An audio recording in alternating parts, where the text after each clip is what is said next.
Welcome to Nerd Heaven. I'm Adam David Collins, the author of Jewel of the Stars, and I am a nerd.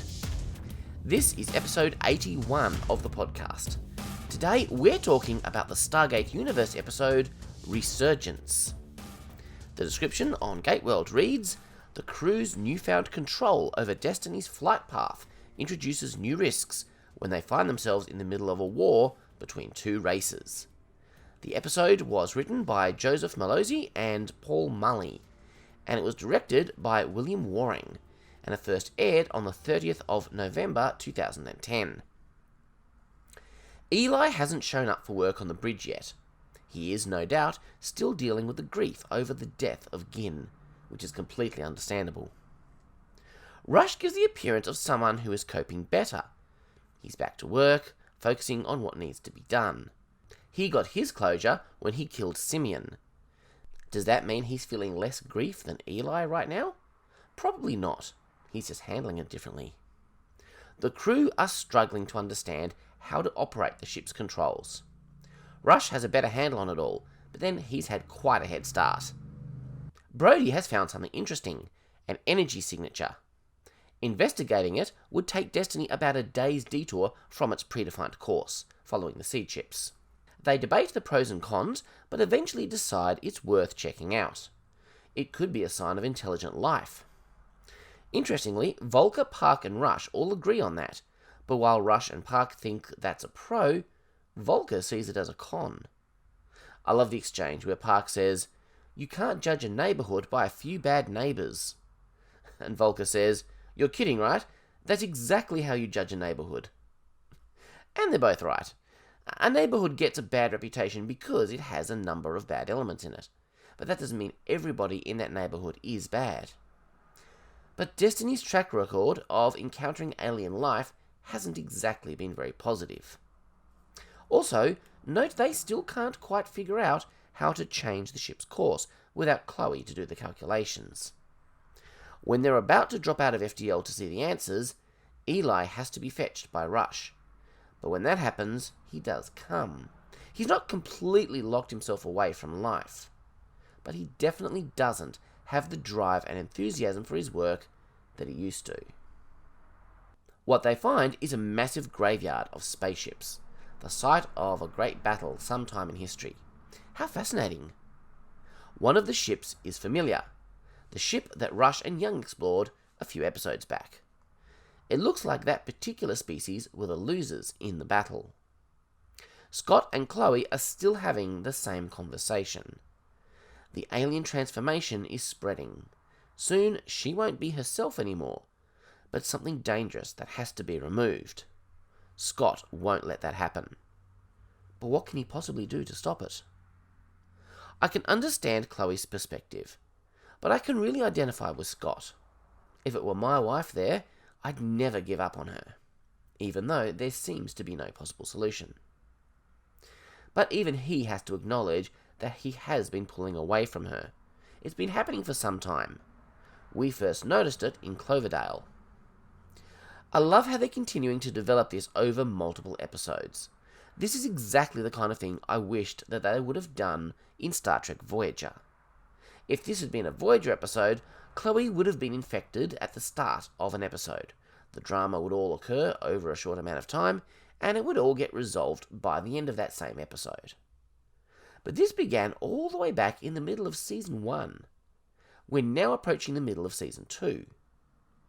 I love this approach to storytelling, and I'm glad it has become the norm. This is the kind of character serialization I'm hoping to see in Star Trek Strange New Worlds later this year, even though the plots will be standalone Planet of the Week type stories. Anyway, Chloe is putting on a strong face for Matt, but after he leaves, she breaks down and cries. She doesn't want to die, and she doesn't want to cause Matt pain either. Camille has pulled Eli aside to join him. Before she can say anything, he launches into a defense. He's not crazy. He's come a long way in his 10 months aboard this ship. One minute he was living at home with his mum, and the next he's stranded billions of light years from home. Unlike everyone else, he had no training and no preparation. He wasn't even really given a choice. Jack had him beamed up aboard the Hammond after he'd refused to get involved. Admittedly, once he was beamed up, he went willingly to Icarus. The point is, he's done remarkably well, all things considered. And he's absolutely right about that. Good on him, I say. Apart from all of that, someone he really cared for died. Also, I love the last Starfighter reference. Turns out, they're not worried because he's a little distracted. They're worried because, given recent events, he should be a hell of a lot more than a little distracted. Surprisingly, they start talking about Riley, not Gin. That loss is affecting him quite profoundly. Eli says something meaningful. When your whole world gets reduced to about 100 people, everyone becomes important. Finally, 100 people sounds like a lot to me. If I were to try and count the number of people I have a meaningful connection to, it would probably be a lot less than 100. But then, I'm an introverted hermit who talks to a camera instead of interacting with humans. So there's that. I really like how they spend time on Riley here, once again giving importance and significance to his death. He was no redshirt in the traditional Star Trek sense. Every life on this ship matters to the characters, even if that person doesn't get their name in the opening credits of the show.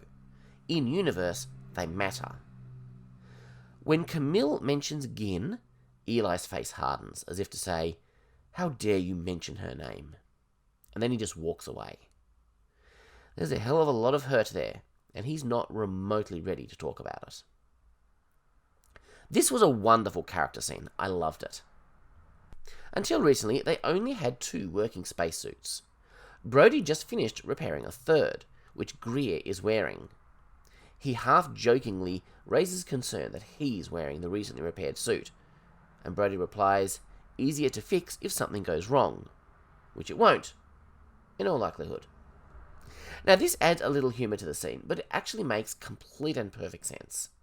Better off having the repair guy wear the better suit, because if there is a problem, he's not compromised and he has the highest chance of fixing it. I can understand Greer's discomfort, but Brody is right. This is just more of the slow burn of them getting more and more of the ship and its technology under their control. This is the first time taking the newly restored shuttle out. Brody remarks how weird it is to be flying amongst a fleet of damaged alien spaceships, but Greer just thinks it's cool.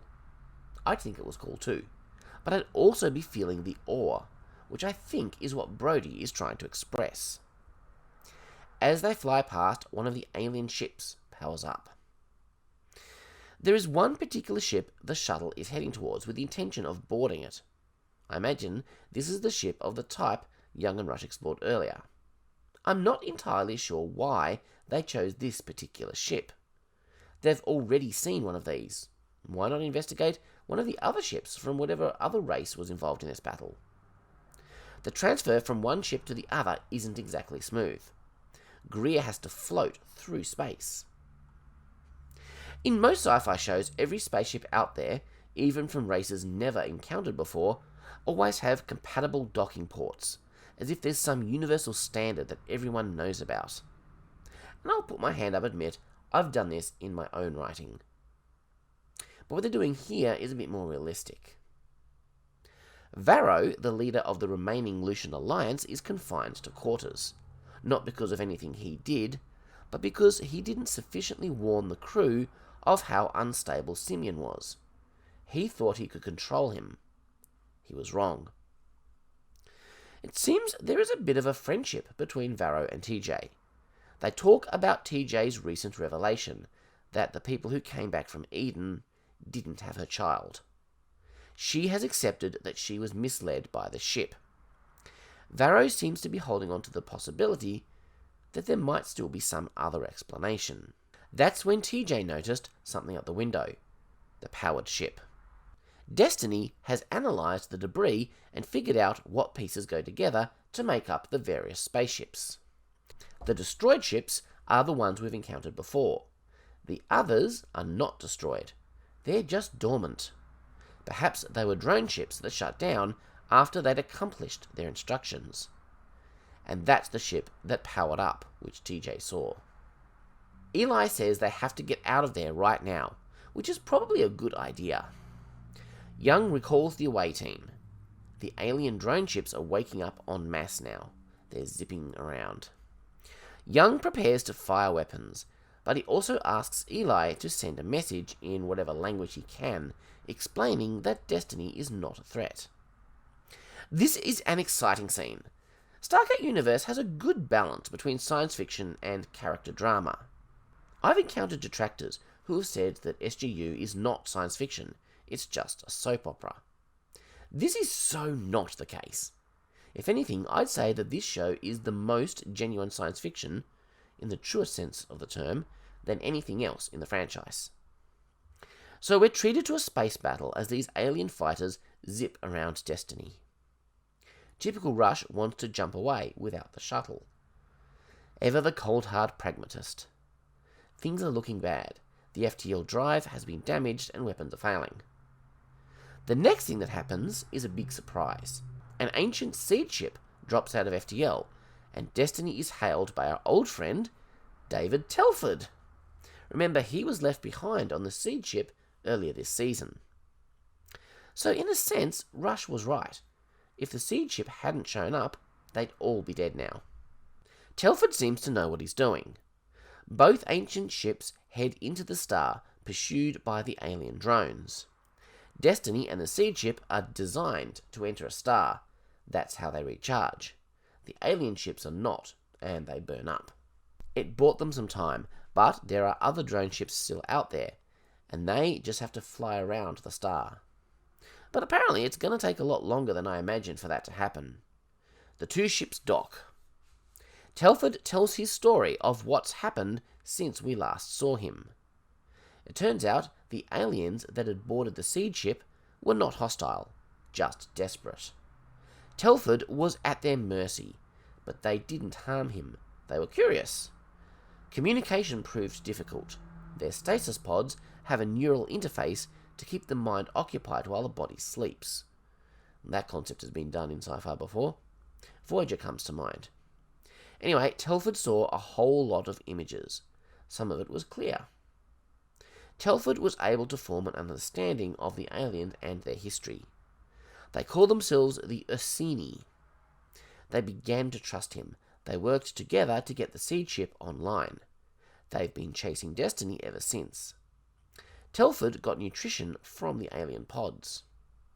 And the Assini need Destiny's help. A long time ago, the Assini made the same mistake as our crew. They woke the alien drone ships. They had hoped the seed ship would give them an edge in their conflict. Does that mean the destroyed ships, including the one Young and Rush explored a few episodes back, are Assini ships? Maybe.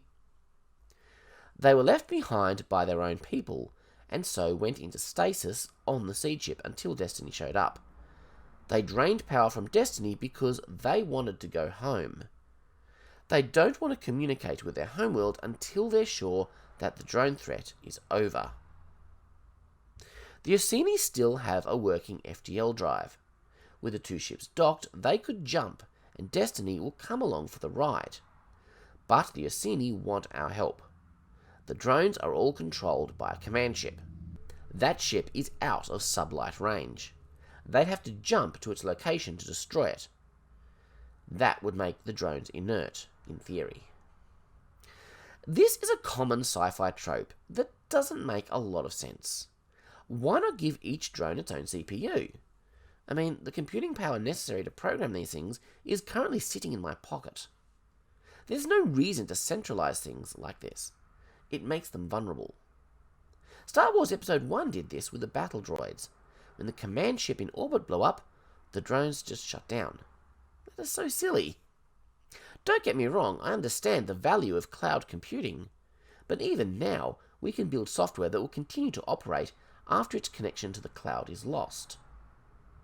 I'm sure we can invent some headcanon to explain why this is the way it is, but the real reason, of course, is because this silly vulnerability gives our heroes a fighting chance. Rush thinks we should double-cross the Assini, get them to take us someplace safe for repairs first, play for time until we get our FTL drive working, and then say, see ya mate, and leave them without giving them the help they need. Both Camille and Young think this is a terrible idea, and I agree. The Assini are the first potential allies our heroes have encountered out here. Why make them an enemy unnecessarily? Plus, the Assini may hold the key to getting back to Earth someday, by combining the power of the seed chip with destiny. But there's another reason as well. What if there are more drone ships out there? Taking out a command ship is a much better idea than leaving it and becoming enemies with both sides of this alien conflict. For such a smart person, Rush can be pretty dumb sometimes, and sadly lacking in compassion. I can't help but wonder if he has an actual psychological condition. That makes it harder and impossible for him to feel compassion or empathy for others. Maybe, or maybe deep down, he's just a bit of a jerk. The thing is, the show has made us feel compassion and empathy for him at times. He's had a hard life. That's probably part of it too. And that's what makes us continue to somewhat like him as a character, even though he's so unlikable. Now, despite all that stuff I just said about Rush having no compassion or empathy, he's the one who is going to try and counsel Eli, who is continuing to make little mistakes. Rush and Eli are in a very similar situation. They both lost somebody they loved that day. They both failed to save Amanda and Gin. Rush actually does a decent job. Partly it's because of that shared experience. Rush is able to describe exactly what Eli is feeling, because he's feeling the same. And he can tell Eli from personal experience that getting revenge wouldn't have helped one bit. He'd still be getting up in the morning, and she'd still be dead. Then Rush says something interesting. We're taught from a young age that everybody is equal, but that's a lie. Some people are better. It's those who recognize they are better and learn to exploit it who succeed. He says Eli is one of those people, but the only way to achieve his potential is to make sure he doesn't get beaten down. That's why Rush keeps going. This is interesting, and it might even be what Eli needs to hear right now. But I don't agree with Rush. I admit that we don't all have equal abilities. Some people are especially gifted, far beyond the rest of us. But I believe all human beings have equal value, equal worth. Telford has negotiated an agreement with the Assini. We are going to go on a joint mission. In theory, this jump will be no different than the shuttle jumping with Destiny, because it's attached. But the shuttle is small and was designed to do that, while Destiny is significantly bigger than the seed ship. They keep mentioning that it's dangerous to jump within 4 hours of exiting FTL, and we're still within that danger window. To my knowledge, they've never really given a good explanation why this is a thing, just another rule they invented for narrative reasons. Luckily, the jump works successfully. Eli goes to share the good news with Chloe, and there's one element of the agreement that hasn't been mentioned yet. After the mission is over, the Assini will help Destiny dial Earth. But something is wrong with Chloe. She's unresponsive. And something else is wrong. They drop out of FTL early. They've arrived at the command ship. Seems that Rush wasn't the only one wanting to do a double cross. The Assini have forced our hand. No time to repair Destiny. Destroy the command ship now. But what choice do they have? They engage the enemy. Unfortunately, the command ship is guarded by a bunch of drone fighters. Chloe suddenly wakes up and asks Eli to help her. She is really not herself. She expertly takes out the guard who insists on taking her to Young first. If I were Eli, I'd be pretty scared right now. Scared that Chloe's transformation into something dangerous is complete. But maybe she can help them. Brody seals off that section of the ship to contain Chloe. Meanwhile, the battle is not going well. They can't get near the command ship. Chloe gets through the locked doors. That alien knowledge inside of her is making her very capable. I love the combination of the tension with the battle at the same time as the tension inside the ship. The tension inside is even more powerful because it involves a character we care about, so there is more emotional impact.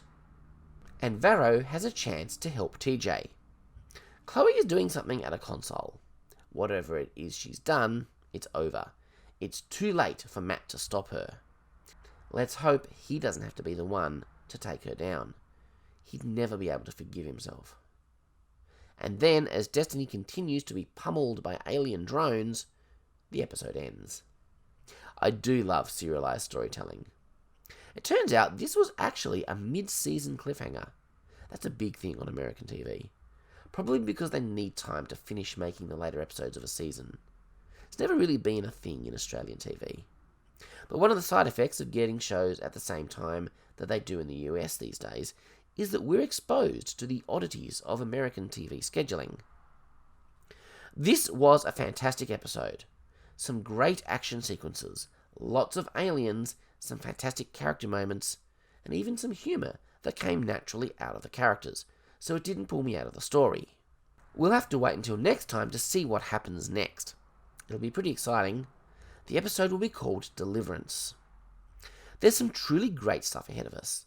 The sad thing is, we only have half a season left, and then we'll be finished Stargate Universe.